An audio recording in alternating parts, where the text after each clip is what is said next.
Hey guys, Dave from Nerdarchy, for nerds, by nerds, hanging out with, Nerdarchys dead. and welcome to Nerdarchy Strategy Guide to Multiclassing.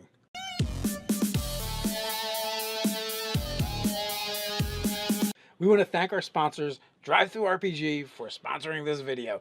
Down below in the description, you can find a one-time coupon code for 10% off any order over $10. Go check out our sponsor, DriveThruRPG. All right, so today we're going to talk about multiclassing and optimizing it.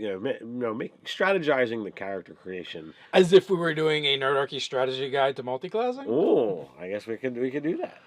Okay, so we've been asked about this. We've done like videos about it, sort of, and we've talked about it, sort of, but we haven't actually done it from, hey, if you're going to multi-class, this is what you got to do, and these are things you want to take into consideration. So there's two different ways to look at multi-classing. One is from the role-playing and story elements, or the other one is mechanically and how all the bits fit together, and that's kind of what we're going to focus on today. Right. Now, however you want to play it in your game is just fine, and we're just going to full charge ahead at the mechanical angle of it all. Now, first thing you have to be aware of when you're looking at multiclassing is you have to deal with the prereqs. And it's not high, especially even if you look at getting the basic stat array. You get a 15, a 14, and a 13. So that's three things that you can already qualify for right off the bat for most of the classes. Right, you're going to need a 13 and a handful of stats, and you're good to go. So that's the first thing you need to be aware of if you plan on multiclassing. Now, it's not written in here about what happens should your stat fall below when you're multiclassing. Should that happen, it's going to be pretty much up to your GM as to how that's going to work. But if it kind of follows the flow of feats, I would say you just can't level that class until you fix that issue. But that's my take. It's always going to be up to your GM. All right, so what are some of the things we're going to look at when you're talking about multiclassing? Order is really important. Yes, you always want to look at what you're going to get at the different classes at. Let's you always start off at first level.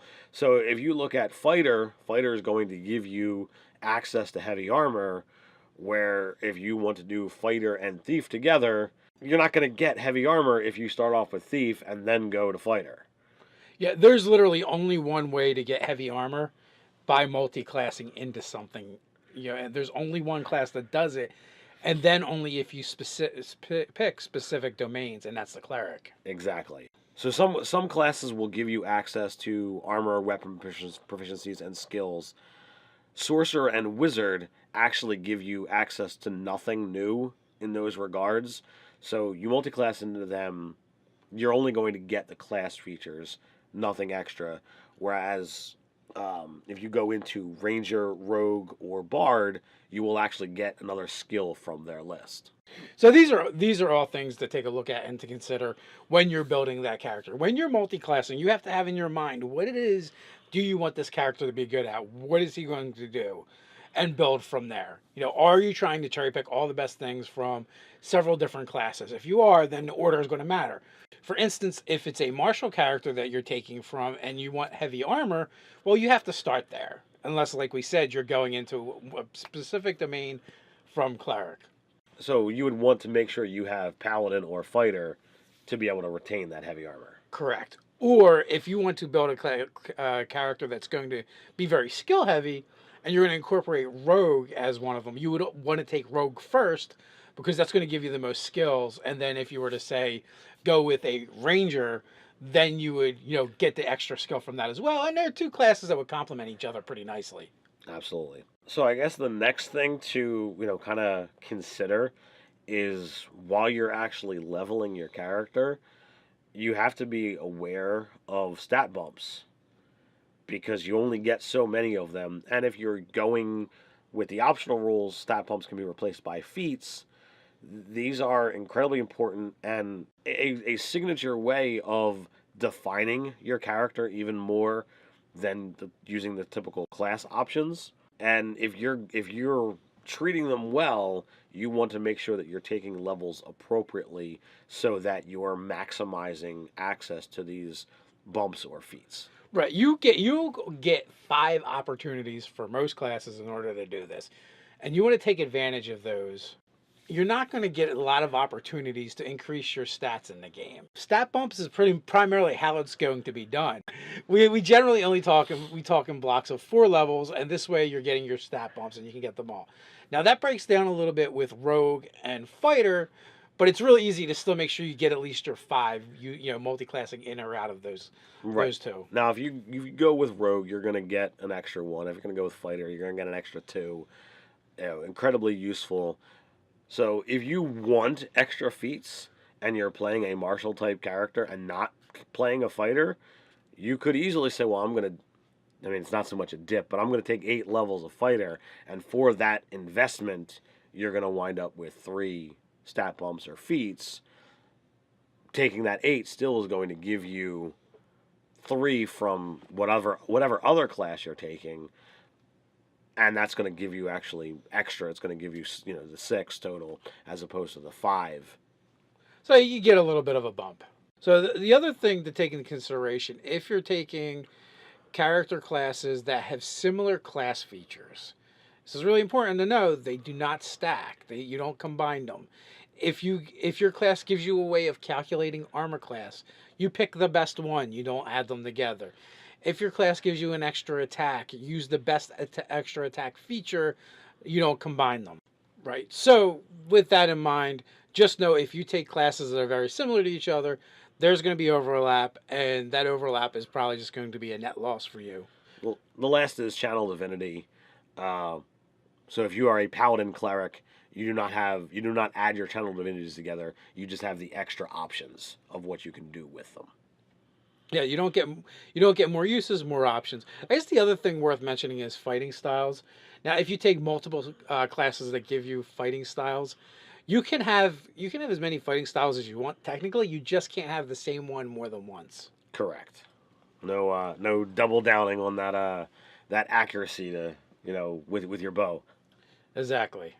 So the next thing we have to look at is spellcasting. Now, 5th edition has things spread out, pretty well with having full casters, half casters, and do they call them third casters? And the third casters. And each of these have their own level progression.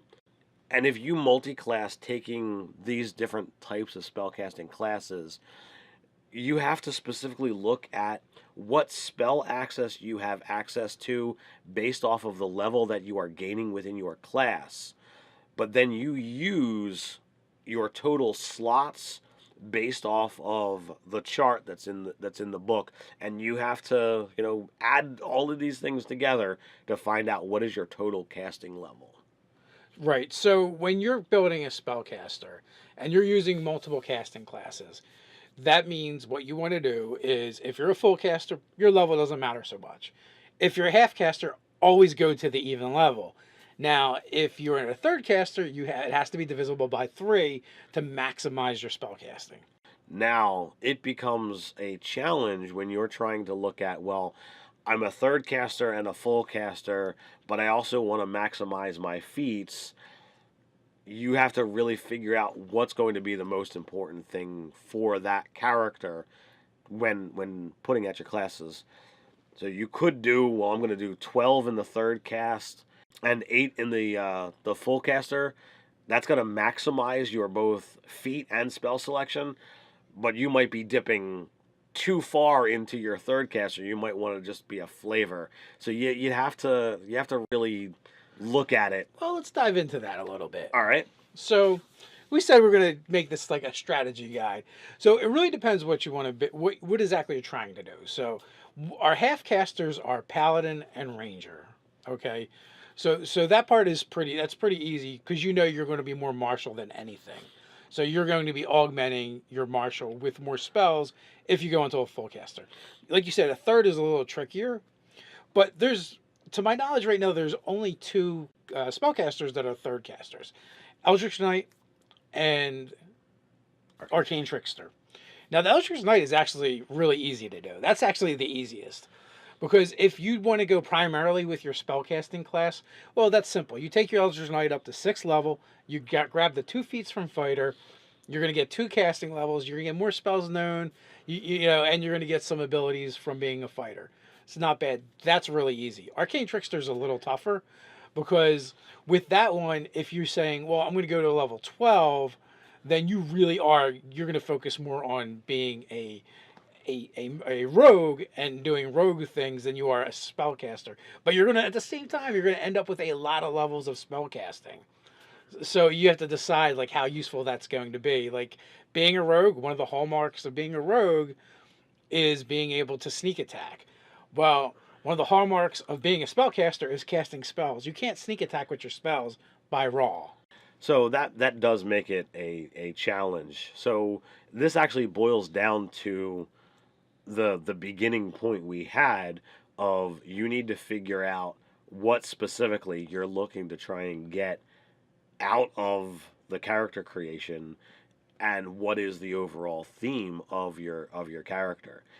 If in that example you really want to be more caster, well then at some point in time you're going to have to, prior to, that over 10 levels, you need to have committed to, well, I need to focus on casting, not on Arcane Trickster, because you're trying, at that point you're more of an Arcane Trickster than a caster. Now, another caveat to too, going 12 levels in Arcane Trickster means 4, 8, 10, 12. You're going to get 4 stat bumps or feats from that, plus 2 from your spellcasting class.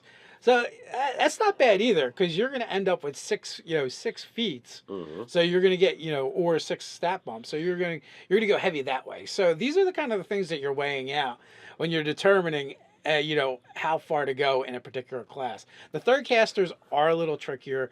I'm currently running a wizard third caster myself, but I think with the Gish fighter type, it's a little bit easier. I smash and grab 6 levels of fighter. I got the extra feat out of it. Get more casting. Fighter gives you some really great abilities that stack nicely with any kind of caster. Well, any kind of class, really. I mean, second wind is never not useful. Action surge is never not useful. If you're hitting things with weapons or you're wearing armor, having access to fighting styles is always going to be useful. So in that case, it's really easy. When you start moving away from that, it gets a little trickier. That kind of sums up, the whole how do we figure out how to do casting and the mismatch of casting and feats. The last thing to really kind of take into account is a really important one. Not every campaign is going to take a game to your keystone abilities or your high level abilities.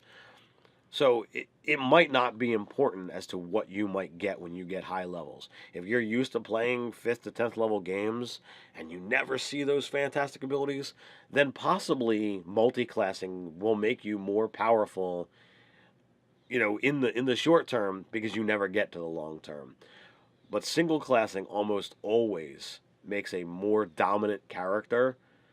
So you have the potential loss of losing those amazing keystone abilities at high levels if you multiclass. So you have to factor in, is the stuff I'm going to get from multiclassing worth the trade-off of losing these things here? That is always the question. And again, too, when you multiclass, as we've said it many times, generally it broadens your horizons and gives you more choices. Sometimes it gives you very specialized areas where you excel, but for the most part, yeah, the single class is kind of dominant in the game.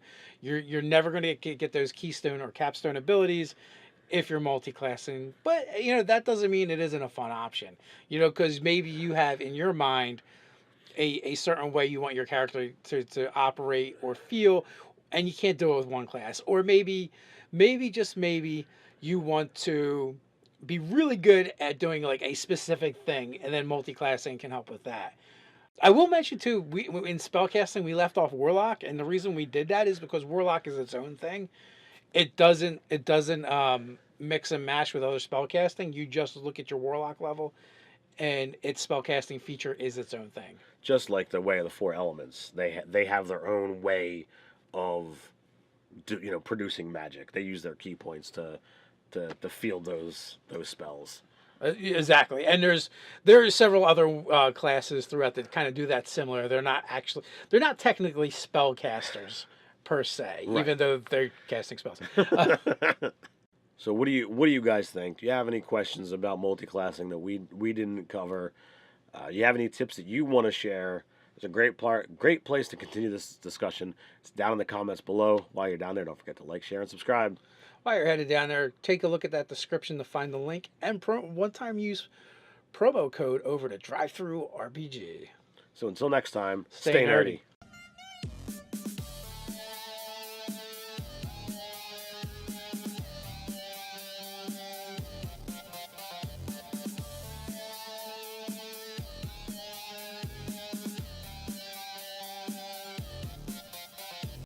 Hey guys, Dave from Nerdarchy, 4 Nerds by Nerds, hanging out with. Nerdarchys dead. And welcome to Nerdarchy Strategy Guide to Multiclassing.